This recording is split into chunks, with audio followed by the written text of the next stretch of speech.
Tucker Carlson believes that it's a huge scandal that the Department of Defense is requiring members of the military to get vaccinated against coronavirus, which would save their lives and prevent them from getting hospitalized. So what's the big scandal? Well, Tucker Carlson's concerned about testosterone, allegedly. Let's watch. Then in August, Lloyd Austin came up with a new political purity test. This one was specifically designed to separate the obedient from the free. Can't have any of the latter category. Austin said he planned to fire anyone in the entire armed services who would not submit to the COVID-19 vaccination shot. Didn't matter whether they had natural immunity or not, as many in the military do. Their personal moral or religious objections were totally irrelevant.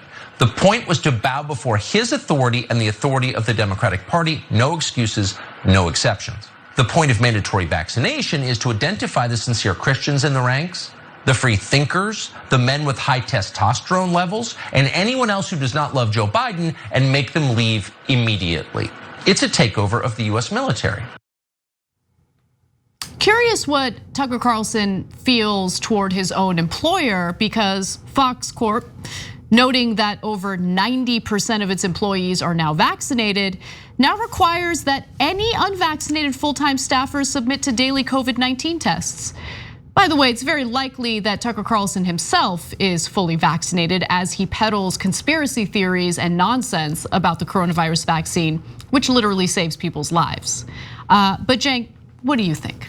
So Tucker Carlson, again, playing an interesting game. So while they're all taking the vaccine, and Fox is very stringent about it, we've given you the rules before, he's encouraging his own audience, who he thinks is really dumb, to not take the vaccine.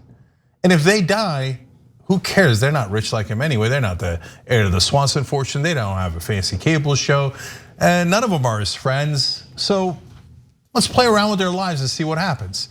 Hey, it might get him extra ratings. I mean, he'll lose a little ratings for a couple thousand people that die from his audience. No biggie. But hey, just human lives. Yeah.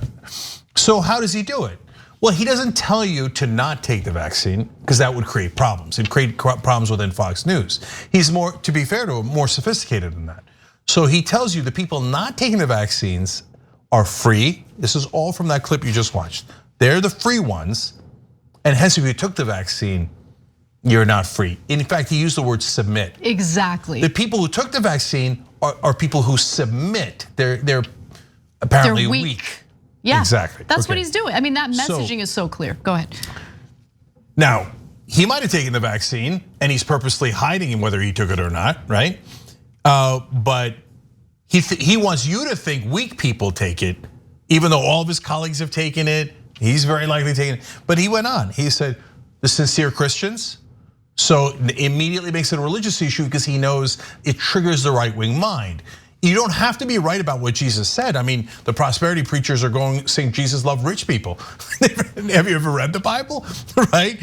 And Jesus said the exact opposite. You cannot get into heaven if you're rich. And so, but he knows they're easily triggered. So he says, sincere Christians will be kicked out of the military, because sincere Christians, of course, wouldn't want to take the vaccine. And then he talks about free thinkers, and finally, the high testosterone men. Now, see, that one's funny, because he thinks that his audience is insecure about their little weenies. That's what he thinks. Now, maybe credit to him, he very likely took the vaccine, so he apparently doesn't have that insecurity, but he thinks that his audience does. High testosterone men, what would that have to do with taking a vaccine or not taking a vaccine? It doesn't have anything to do with it. In fact, we've shown you that if you get coronavirus, it could actually hurt your fertility, and honestly, you'd have trouble maintaining erections in some of these cases. There's studies around that, right? The vaccine has no such studies, and he knows that. Because again, I'm giving Tucker credit here, he's a smart guy. That's why it's so telling when he says to his audience, in order to trick them to not take the vaccine and risk their lives, he says, now the high testosterone men aren't taking it. But anyway, you do whatever you like. Because even more so than their Christianity, their insecurity about their manliness is what triggers them most. Right, I mean, look, I think Tucker is very smart, and I don't think that it's any surprise that he's now using this talking point about testosterone on the heels of the whole Nicki Minaj swollen testicles debacle. right? And honestly, one of the easiest ways to fearmonger about a vaccine is to question the impact it has on someone's manhood. And so he knows what he's doing. The thing that I don't understand is why, right? Like, why has he decided to latch on to this anti-vaccine disinformation campaign? There's really no real benefit for him in doing so, but he's continued doing it. It's the weirdest thing. I don't get it. I got a theory. Sure. And by the way, he's doing it nonstop. He had somebody on the show, and they were questioning why ivermectin's getting sold out. Lots of horses in the country. I don't know.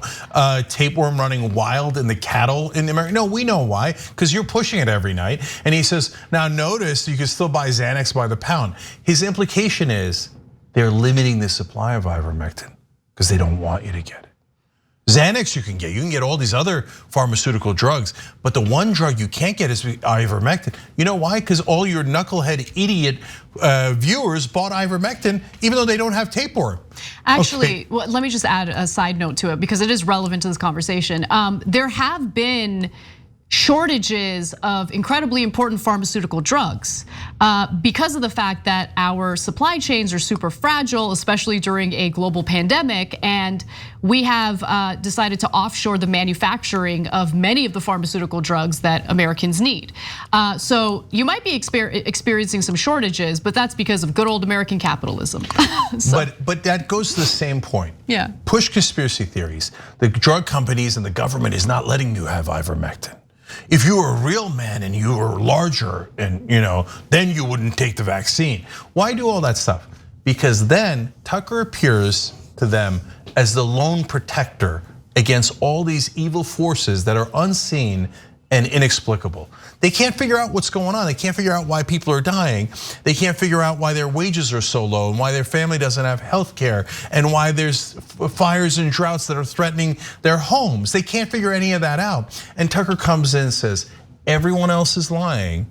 I'm the one with the magic answers. I'm the one that's gonna protect your wee-wee. It's so weird. It is. It's so uncomfortable. It is. Yeah. But they listen to that and it works. And he's the top-rated host on cable news because right-wing men are deeply insecure. Thanks for watching The Young Turks, really appreciate it. Another way to show support is through YouTube memberships.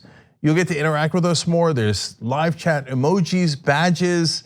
You've got emojis of me, Anna, John, JR. So those are super fun. But you also get playback of our exclusive member-only shows and specials right after they air. So all of that, all you gotta do is click that join button right underneath the video. Thank you.